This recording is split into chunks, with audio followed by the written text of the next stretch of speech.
नमस्कार दोस्तों, क्या एक इंडियन रुपी एक यूएस डॉलर के बराबर हो सकता है? अगर हाँ तो इससे हमारी जिंदगी पर क्या असर पड़ेगा अगर इन दोनों करेंसीज की वैल्यू सेम हो जाए तो? बड़ा ही इंटरेस्टिंग खेल है जो यूएस डॉलर और इंडियन रुपी की वैल्यूज को लेकर चलता है। एक जमाना था जब हमारे पॉलिटिशियंस इस चीज को लेकर वादे किया करते थे कि हमें वोट दोगे तो हम रुपी की वैल्यू बढ़ा देंगे, हम जब पावर में आएंगे तो 40 रुपए एक डॉलर के बराबर हो जाएंगे। ऐसा कुछ नहीं हुआ। इनफैक्ट रुपी की वैल्यू कमजोर ही होती चली गई, इस हद तक कि आज के दिन 75 रुपीज तक टच करने को हो रहा है एक डॉलर। ये बात सिर्फ पिछले कुछ सालों की नहीं है, जब से देश आजाद हुआ है तब से लगातार रुपी की वैल्यू कमजोर ही होती रही है। ऐसा क्यों हुआ है और क्या होगा अगर एक रुपी एक डॉलर के बराबर हो जाएगा तो? आइए जानने की कोशिश करते हैं ये सारी चीजें आज के इस एजुकेशनल वीडियो में। बिल्कुल बेसिक से शुरुआत करते हैं। दो करेंसीज के बीच में जो कन्वर्जन रेट होता है इसे एक्सचेंज रेट कहते हैं। मेनली तीन तरह के एक्सचेंज रेट्स होते हैं: fixed exchange rates, floating exchange rates और managed exchange rates. Fixed exchange rate का मतलब है कि सरकार कंट्रोल करती है कि करेंसी का एक्सचेंज रेट, कन्वर्जन रेट क्या होगा। फ्लोटिंग एक्सचेंज रेट का मतलब है कि मार्केट में जो सप्लाई और डिमांड है उसके बेसिस पर अपने आप करेंसी का एक्सचेंज रेट बदलता रहता है। एक्जैक्टली ये कैसे बदलता है एग्जांपल से समझाता हूं। मान लो आप और मैं दो अलग अलग आइलैंड्स पर अकेले रहते हैं। हम अपने आइलैंड्स पर अपनी अलग अलग चीजें उगाते हैं। आप अपने आइलैंड पर टमाटर उगाते हो, मैं अपने आइलैंड पर प्याज उगाता हूं। हम दोनों अपनी करेंसी क्रिएट करते हैं। आप अपनी करेंसी बनाते हो टमाटर कॉइन, आप अपने 100 कॉइन्स बनाते हो तो आपके पास 100 टमाटर कॉइन्स। मैं अपनी करेंसी बनाता हूं जिसका नाम मैं देता हूं प्याज कॉइन, मेरे पास 100 प्याज कॉइन्स। हम डिसाइड करते हैं कि हमारी करेंसी के बीच में कन्वर्जन रेट, एक्सचेंज रेट 1:1 का रहेगा, तो 100 टमाटर coin should be equal to 100 प्याज कॉइन। अब कुछ महीने गुजरते हैं, अब ज्यादा मेहनत करते हो और अगले साल 100 की जगह 200 टमाटर उगा लेते हो, लेकिन मैं मेहनत नहीं करता और मैं सिर्फ 100 प्याज ही उगा पाता हूं। अब अचानक से आपकी करेंसी की वैल्यू बढ़ गई है क्योंकि आपके पास 100 टमाटर कॉइन्स ही अवेलेबल है, सिक्के तो बड़े नहीं है, तो आपके लिए एक सिक्के की वैल्यू अब 2 टमाटर की हो गई। अगर आप मुझसे एक्सचेंज करना चाहेंगे तो अब एक टमाटर कॉइन की वैल्यू 2 प्याज कॉइन के बराबर हो गई है। समझ रहे हो ना कैसे काम करता है? मान लो आपने 100 की जगह 1000 टमाटर उगाए एक साथ और आपने इनफैक्ट टमाटरों से पिज्जा बनाना भी सीख लिया। अब कोई तीसरा आदमी आता है, हम दोनों के आइलैंड के पास से गुजरता है और वो देखता है कि एक आइलैंड पर सिर्फ प्याज मिलते हैं और एक आइलैंड पर पूरा का पूरा पिज्जा मिल जाता है, तो वो ऑब्वियसली आपके आइलैंड पर रुकना प्रेफर करेगा, पिज्जा खाना प्रेफर करेगा। और आप उसे कहते हो अगर आपको मेरा पिज्जा खरीदना है तो ये मेरी करेंसी में ही खरीदा जा सकता है, तो वो आपके टमाटर कॉइन्स पहले खरीदेगा जिससे वो आपका पिज्जा खरीद पाए। अगर वो आपके टमाटर कॉइन खरीदेगा मेरे प्याज कॉइन्स खरीदने की जगह, तो उससे टमाटर कॉइन्स की वैल्यू और भी ज्यादा बढ़ जाएगी। वो अगली बार सोचेगा कि अच्छा मैं दोबारा से जब पिज्जा खाने आऊंगा तो मुझे और टमाटर कॉइन्स की जरूरत पड़ेगी, तो इसलिए मैं पहले से ही कुछ टमाटर कॉइन खरीद के अपने पास रख लेता हूं। वो जाकर किसी चौथे इंसान को बताएगा कि देखो इस आइलैंड पर पिज्जा मिलता है, टमाटर कॉइन्स में मिलता है, तो वो चौथा आदमी भी चाहेगा कि अच्छा मैं भी ये करना चाहूंगा, तो मैं भी कुछ टमाटर कॉइन्स खरीद के रख लेता हूं। तो हर कोई खरीदना चाहेगा, डिमांड बढ़ेगी टमाटर कॉइन्स की, इसी से उसकी वैल्यू भी बढ़ेगी, जैसे किसी भी और चीज के साथ होता है मार्केट में। तो इस तरह से दोस्तों सप्लाई डिमांड के ऊपर नीचे होने से करेंसीज की वैल्यू भी ऊपर नीचे होती रहती है। आज के दिन हर कोई यूएस डॉलर को खरीदना चाहता है, इसीलिए उसकी वैल्यू इतनी ज्यादा है। ये one of the many reasons है, और भी रीजंस होते हैं सप्लाई डिमांड के ऊपर नीचे होने के। तीसरे टाइप का एक्सचेंज रेट है मैनेज्ड एक्सचेंज रेट। कुछ कंट्रीज क्या करती हैं, कहती हैं कि ठीक है हम मार्केट के सप्लाई डिमांड के बेसिस पर हमारी करेंसी की वैल्यू को चेंज होते रहने देंगे, लेकिन एक लिमिट तक हम एक लिमिट सेट कर देंगे कि करेंसी की वैल्यू जो है वो फ्लक्चुएट नहीं कर सकती 5-10% से ज्यादा, तो इस चीज को मैनेज्ड एक्सचेंज रेट कहते हैं। रियलिटी में ढेरों रीजंस हैं कि करेंसी की वैल्यू क्यों ऊपर नीचे हो सकती है। अनएम्प्लॉयमेंट रेट्स, इन्फ्लेशन रेट, जो एक देश का जीडीपी है वो कितना है, मैन्युफैक्चरिंग कितनी हो रही है एक देश में, एक देश किस तरह के प्रोडक्ट्स प्रोड्यूस कर रहा है, एक देश का एक्सपोर्ट कितना अच्छा है, इंपोर्ट कैसा है, इन सारी चीजों से फर्क पड़ता है करेंसी एक्सचेंज रेट पर। इंटरेस्टिंग चीज ये जानने वाली है दोस्तों कि ज्यादातर देशों में 1970 से पहले फिक्स्ड एक्सचेंज रेट हुआ करता था। इंडिया में भी जब देश आजाद हुआ था 1947 में, तब 1 डॉलर एक्चुअली में 1 रुपी के बराबर था। सही सुना आपने, तब एक ऐसा टाइम था जब सही में डॉलर और रुपी की वैल्यू इक्वल हुआ करती थी। लेकिन उसके बाद क्यों रुपी इतना डी वैल्यू हो गया? 1950s के अराउंड सरकार ने बहुत सारा पैसा खर्च किया देश के डेवलपमेंट पर, लेकिन इतना ज्यादा पैसा कमाया नहीं, तो सरकार ने बहुत से लोन्स भी लिए बाकी देशों से। अब ज्यादा पैसा था नहीं सरकार के पास उन लोन्स को वापस चुकाने के लिए, तो सरकार ने रुपी को डी वैल्यू कर दिया। अब ये कैसे काम करता है? मान लो मैं आपसे 100 रुपए का लोन लेता हूं और सारा खर्च कर डालता हूं, मेरे पास सिर्फ 25 रुपए बचते हैं। अब मैं वापस लोन को कैसे चुकाऊं? मेरे पास तो 100 रुपए है ही नहीं। लेकिन ये ध्यान रखिए, मैं रुपी को कंट्रोल कर सकता हूं, मैं रुपी की वैल्यू कंट्रोल कर सकता हूं क्योंकि मैं इंडियन सरकार। तो मैं क्या करता हूं, मैं और ज्यादा पैसा प्रिंट करना शुरू कर देता हूं। मैं और पैसा प्रिंट करूंगा तो पैसे की सप्लाई बढ़ेगी, और पैसे की सप्लाई बढ़ेगी तो करेंसी की वैल्यू नीचे गिरेगी। मैं इस लेवल तक पैसा प्रिंट करता हूं कि जो पहले 1 रुपए की वैल्यू थी वो अब के 10 रुपए की वैल्यू हो गई है। इस हद तक डिवैल्यूएशन हो गई है। तो जो मेरे पास 25 रुपए हैं वो एक्चुअली में अचानक से 250 रुपीज बन गए। तो उन 250 रुपीज में से मैं आपको 100 रुपए लौटा देता हूं और कहता हूं ये आ गया, ये लो अपना लोन वापस। इसी तरह से काम करती है करेंसी की डिवैल्यूएशन।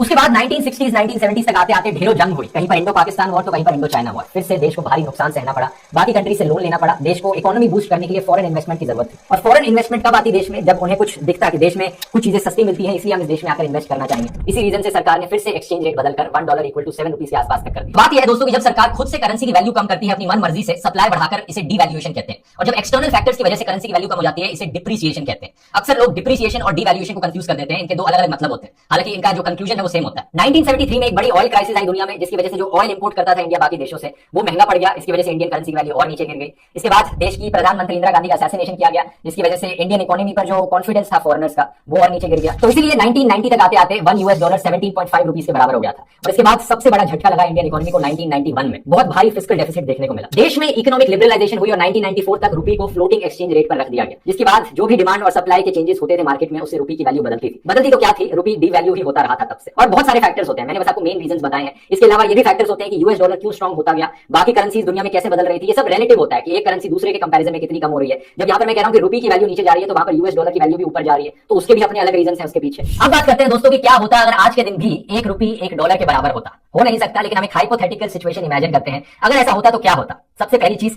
आपके लिए फॉरेन में वेकेशन बनाना बड़ा आसान हो जाता। जब भी आप यूरोप या यूएसए में छुट्टी मनाने जाते तो इतने पैसे स्पेंड नहीं करने पड़ते, लाखों की जगह यहाँ पर हजारों में ही आपका बिल आ जाता। बड़े अच्छे से लग्जरियस वेकेशन बना सकते हैं। जो लग्जरी सामान आप बाहर से खरीदते हैं, जैसे आईफोन है, आईफोन का प्राइस सिर्फ 600 रुपए पड़ता, इतना सस्ता पड़ता आपको आईफोन खरीदना। और इंपोर्ट प्राइसेस भी बड़े सस्ते पड़ते हैं, देश को पेट्रोल खरीदना बड़ा सस्ता पड़ता है। अगर आप बाहर कहीं पढ़ने जा रहे हैं, अपने बच्चों को बाहर भेज रहे हैं फॉरेन में पढ़ाई करने के लिए, वो भी बड़ा सस्ता पड़ता। अभी तक जो भी मैंने आपको बताया उसे सुनकर आपको लग रहा होगा कि अगर एक रुपये एक डॉलर के बराबर हो जाए तो वाह, मेरी जिंदगी कितनी अच्छी हो जाएगी, सब चीजें कितनी सस्ती मिलेंगी, ये तो बहुत ही अच्छी चीज है। लेकिन अब मैं आपको रियलिटी का शॉक देना चाहूंगा यहाँ पर। अगर एक्चुअली में एक रुपये एक डॉलर के बराबर हो गया दोस्तों, तो इसका मतलब ये भी होगा कि कोई भी फॉरेन इन्वेस्टमेंट इंडिया में आएगी ही नहीं, या almost negligible amount of foreign investment India में आएगी। क्योंकि जो भी फॉरेन कंपनीज इंडिया में इन्वेस्ट करना चाहती है वो इसलिए इन्वेस्ट करना चाहती है क्योंकि उन्हें चीप लेबर मिलता है इंडिया में। इंडिया में लोगों को एम्प्लॉय करना काफी सस्ता है as compare to western countries में लोगों को एम्प्लॉय करना। लेकिन अगर वो कंपनीज देखेंगी कि हमें यहाँ पर अपने अमेरिकन इंसान को एम्प्लॉय करने के लिए $35,000 पर ईयर की सैलरी देनी पड़ रही है, और अगर हम इंडिया में किसी को एम्प्लॉय करना चाहते हैं तो सेम सैलरी उन्हें भी देनी पड़ेगी, तो क्या फायदा इंडिया में इन्वेस्टमेंट करने का। हम अपने देश में ही एम्प्लॉयज को रख लेते हैं, या फिर किसी और ऐसे देश में जाते हैं जहां पर एक्चुअली में सस्ता हो लेबर को एम्प्लॉय करना। इंडिया में तकरीबन 60% जीडीपी का कंट्रीब्यूशन सर्विस सेक्टर से आता है, और सर्विस सेक्टर 27% एम्प्लॉयमेंट प्रोवाइड करता है इंडियंस। और सर्विस सेक्टर है क्या? मेनली आईटी सेक्टर से ही ये बनता है। जो बाहर की कंपनीज ने आकर इंडिया में ऑफिस खोल रखे हैं, कॉल सेंटर सेटअप कर रखे हैं, और बाकी आईटी सेक्टर में लोगों को एम्प्लॉयमेंट दे रखी है। अब इन कंपनीज के लिए इन चीजों को मेंटेन करना बहुत महंगा पड़ेगा। अगर $1 एक रुपये के बराबर होगा तो इंडियन लोगों की सैलरी बहुत ज्यादा हो जाएगी इनके लिए, तो ये अपने ऑफिस से शट डाउन कर देंगी और ये देश छोड़कर चली जाएंगी। जितने भी लोग ये आईटी के सेक्टर में एम्प्लॉयड हैं, ये सब अचानक से अनएम्प्लॉयड बन जाएंगे। इससे एक भारी स्केल पर देश में अनएम्प्लॉयमेंट देखने को मिलेगी और देश में इकोनॉमिक क्राइसिस आ जाएगी। ऐसा ही कुछ हुआ था 2008 की दुनिया की इकोनॉमिक क्राइसिस में भी, जब ग्लोबल रिसेशन आया था। कई अमेरिकन कंपनीज डूब गई थी उस टाइम पर, तो उनके डूबने की वजह से इंडिया में जो उनके ऑफिस खुले थे आईटी सेक्टर्स में, उन्हें भी बंद कराना पड़ा था, और इंडिया में आईटी सेक्टर ने बहुत सफर किया था। इस सिचुएशन को देखकर एक बहुत ही इंपॉर्टेंट सवाल उठता है यहाँ पर कि क्या देश में रुपी को और स्ट्रॉन्ग बनाना देश के लिए बेनिफिशियल भी है, या फिर अगर हम रुपी को और कमजोर बनाते गए उससे ज्यादा फायदा पहुंचेगा देश के लोगों को। क्या बेनिफिशियल है देश के लिए, एक स्ट्रॉन्ग रुपी या फिर एक वीक रुपी? इसका जवाब देना इतना आसान नहीं है दोस्तों। आमतौर पे क्या होता है, जो कंट्रीज एक्सपोर्ट ओरिएंटेड होती हैं वो अपनी करेंसी को वीक रखना प्रेफर करती हैं। मतलब जो कंट्रीज बहुत ज्यादा सामान अपने देश से दूसरे देशों को भेज रही है, जो कंट्रीज जैसे कि चाइना हो गई, चाइना मैन्युफैक्चर बहुत करती है चीजों को, चाइना प्रेफर करेगी कि वीक करेंसी हो मेरी, क्योंकि जो बाकी कंट्रीज उसका सामान खरीद रही है उन्हें सस्ता पड़ता है सामान खरीदना, और अगर उन्हें सस्ता पड़ता है तो वो चाइना से ही प्रेफर करेंगे सामान खरीदना। इसलिए चाइना जैसी कंट्रीज के लिए वीक करेंसी एक अच्छी चीज है। दूसरी तरफ जो इंपोर्ट ओरिएंटेड कंट्रीज है वो प्रेफर करेंगी कि उनकी करेंसी स्ट्रॉन्ग हो, क्योंकि वो सामान को बाकी कंट्री से खरीदने लग रही है। अगर उनकी करेंसी स्ट्रॉन्ग होगी तो उन्हें खरीदना सस्ता पड़ेगा बाकी कंट्रीज से। आज के दिन इंडिया ढेर सारा ऑयल इंपोर्ट करती है मिडिल ईस्टर्न कंट्रीज से। अगर इंडिया की करेंसी ज्यादा स्ट्रॉन्ग होती तो इंडिया को काफी सस्ता पड़ता है इस ऑयल को इंपोर्ट करना। अब इंडिया की क्या है सिचुएशन, इंडिया एक्सपोर्ट ओरिएंटेड है या फिर इंपोर्ट ओरिएंटेड है? एक्चुअली में देखा जाए ओवरऑल इंडिया ज्यादा सामान को इंपोर्ट करता है बाकी देशों से एज कंपेयर टू जितना वो एक्सपोर्ट करता है, तो इंडिया एक इंपोर्ट ओरिएंटेड कंट्री है। लेकिन इंडिया एक बड़ी यूनिक पोजीशन में, इंडिया जिन चीजों को एक्सपोर्ट करता है उसी से ही इंडिया की मेजॉरिटी इकोनॉमिक ग्रोथ आती है, मेजॉरिटी इंप्लॉयमेंट मिलती है लोगों को, जो कि है सर्विस सेक्टर, हमारा आईटी सेक्टर। इसलिए इकोनॉमिक ग्रोथ के लिए इंडिया प्रेफर करता है कि रुपी वीक ही रहे। इनफैक्ट कुछ इकोनॉमिस्ट हैं जो आर्ग्यू करते हैं कि इंडिया को अपना रुपी और भी कमजोर बना देना चाहिए, ताकि ये जो इकोनॉमिक ग्रोथ हो रही है सर्विस सेक्टर में ये और भी ज्यादा बढ़ सके। हमें एक्सपोनेंशियल ग्रोथ अगर मिलेगी सर्विस सेक्टर में, तभी हमारी इकोनॉमिक ग्रोथ बढ़ेगी और तभी हम $5 ट्रिलियन इकोनॉमी के मार्क को अचीव कर पाएंगे। तो उसके लिए रुपी को और भी कमजोर बनाना पड़ेगा। लेकिन ये कंट्रोवर्शियल मुद्दा है, मतलब इकोनॉमिस्ट दोनों साइड पर है। कुछ इकोनॉमिस्ट मानते हैं कि इसे और भी कमजोर बना देना चाहिए रुपी को, कुछ इकोनॉमिस्ट का कहना है कि नहीं, इसे और कमजोर नहीं बनाना चाहिए, उससे हालत और बिगड़ जाएगी। तो क्या करें फिर, क्या सॉल्यूशंस हैं यहाँ पर? कुछ ऐसी चीजें हैं दोस्तों जिस पर मेजॉरिटी एक्सपर्ट्स एग्री करते हैं कि हमें रूट कॉजेस को एड्रेस करना चाहिए जो इस करेंसी एक्सचेंज रेट के पीछे छुपी है। जैसे कि पहली चीज है कि इंडिया को अपनी इंपोर्ट डिपेंडेंसी कम करनी चाहिए ऑयल जैसी चीजों में। इंडिया बहुत सारा ऑयल इंपोर्ट करता है बाकी कंट्रीज से, जो कि बहुत ही एक्सपेंसिव है, जिससे खर्चा बहुत ज्यादा बढ़ जाता है। उसे कैसे अवॉइड किया जा सकता है? इंडिया रिन्यूएबल एनर्जी पर फोकस करे, ऑल्टरनेटिव फ्यूल्स को प्रमोट किया जाए और एक स्ट्रॉन्ग पब्लिक ट्रांसपोर्ट का इंफ्रास्ट्रक्चर बिल्डअप किया जाए, जिससे कि जो गाड़ियां चलने लग रही है सड़कों पर वो कम होंगी, पेट्रोल डीजल कम लगेगा उनमें, जिससे कि हमें ऑयल कम इंपोर्ट करना पड़ेगा। दूसरा, इंडिया के अंदर जो इंडस्ट्रीज है उन्हें प्रमोट किया जाए और ब्रॉड वैरायटी ऑफ सेक्टर्स में किया जाए, ताकि ऐसा ना हो कि जब एक्सपोर्ट करने की बात आए तो इंडिया सिर्फ अपना आईटी सेक्टर एक्सपोर्ट कर पाए। जो चीप लेबर इंडिया में मिलता है वही चीज रह जाए इंडिया के पास एक्सपोर्ट करने के लिए। इसके अलावा भी और चीजें ढूंढनी पड़ेगी जहां पर इंडिया अपना वैल्यू एडिशन कर पाए दुनिया की ग्लोबल सप्लाई चेन में, और कई और चीजें में एक्सपर्टीज बना पाए। तीसरा, हमें यह हमेशा याद रखना चाहिए कि इकोनॉमिक ग्रोथ, देश में जो डेवलपमेंट हो रही है उसका नेग्लिजिबल कनेक्शन है करेंसी एक्सचेंज रेट के साथ। ये तो कई पॉलिटिशियंस हैं जो नेशनलिज्म के बहाव में आकर ऐसी चीजें कह देते हैं कि हमारा देश ज्यादा स्ट्रॉन्ग बनेगा अगर हमारी करेंसी स्ट्रॉन्ग है तो, लेकिन रियलिटी में ऐसा नहीं होता। हाँ, कुछ देश है जिनकी करेंसी काफी स्ट्रॉन्ग है और वो डेवलप्ड कंट्रीज है, जैसे कि यूरोपियन कंट्रीज हो गई या फिर अमेरिका हो गया। अमेरिका की करेंसी स्ट्रॉन्ग है, अमेरिका एक डेवलप्ड कंट्री है। लेकिन जापान जैसी भी कुछ कंट्रीज है जिनकी करेंसी बहुत वीक है। आज के दिन आप देखो जो जापानीज करेंसी है उसे इंडियन रुपी से कंपेयर करो, इंडियन रुपी से भी ज्यादा वीक करेंसी है। लेकिन क्या इसका मतलब ये हुआ जापान एक डेवलप्ड कंट्री नहीं है?